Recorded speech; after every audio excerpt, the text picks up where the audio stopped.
pretty cloudy out there. See some spots of sunshine, though. See that cold weather coming. Meteorologist Danielle Grant is back with a look at our forecast. Danielle. Hi, guys. Yeah, we're in for a really big change up on the way. We were in the 80s today. We're going to be talking about temps in the 40s. Yeah, you might have to find the winter coat here pretty soon. It was beautiful. I hope you got a chance to get outside, soak it in. We, of course, have been watching the cloud cover brewing and just streaming across the metro area, but I'm loving all that sunshine still kind of beaming down. Isn't it just perfect out there? The fall colors are looking good.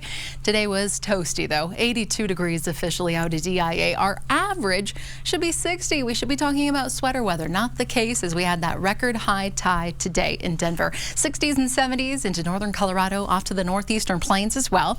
We're in the upper 50s in Steamboat, Leadville with 60s around Eagle. Looking at our climate calendar, well, the heat was on. Yep, there it is. Back in 2016, we also touched 82 degrees. And of course, our average is 60 and 32. As we look at the satellite and radar composite, cloud cover drifting off to the eastern plains, rain and snow moving in across the western slope and across the central mountains around Aspen and Crested Butte. Along those higher peaks, they're getting a little bit of winter weather.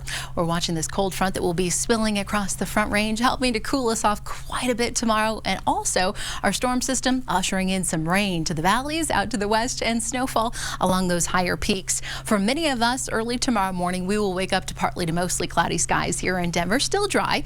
Temperatures tonight still very mild in the 40s for much of the urban corridor, 30s up through the high country. As we look at the futurecast, again, the snowfall just continues overnight into tomorrow morning, as well as the rain. As we go throughout the afternoon into the early evening, couple of rain showers possible. We'll have a little lull up in the mountains, and then late Tuesday night into Wednesday, another blast of winter weather rolls through.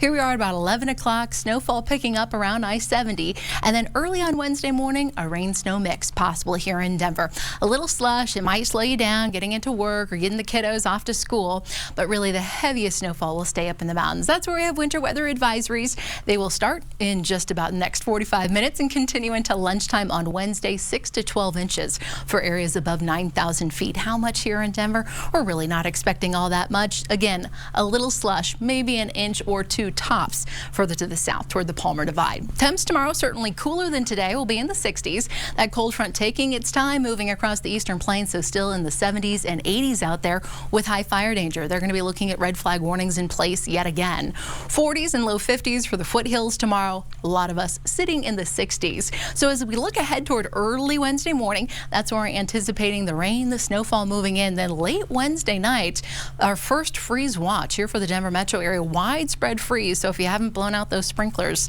I'd say do it now. We're looking really good for Halloween and into the start of November. Can you believe it? Another little warm up is on the way. Super 7-day forecast, 45 for a high on Wednesday. Again, temperatures falling into the 20s overnight. The gardening season, the growing season winding down. It's clear and cool on Halloween. And then, guys, we're back to the 60s on Friday and into the start of the weekend.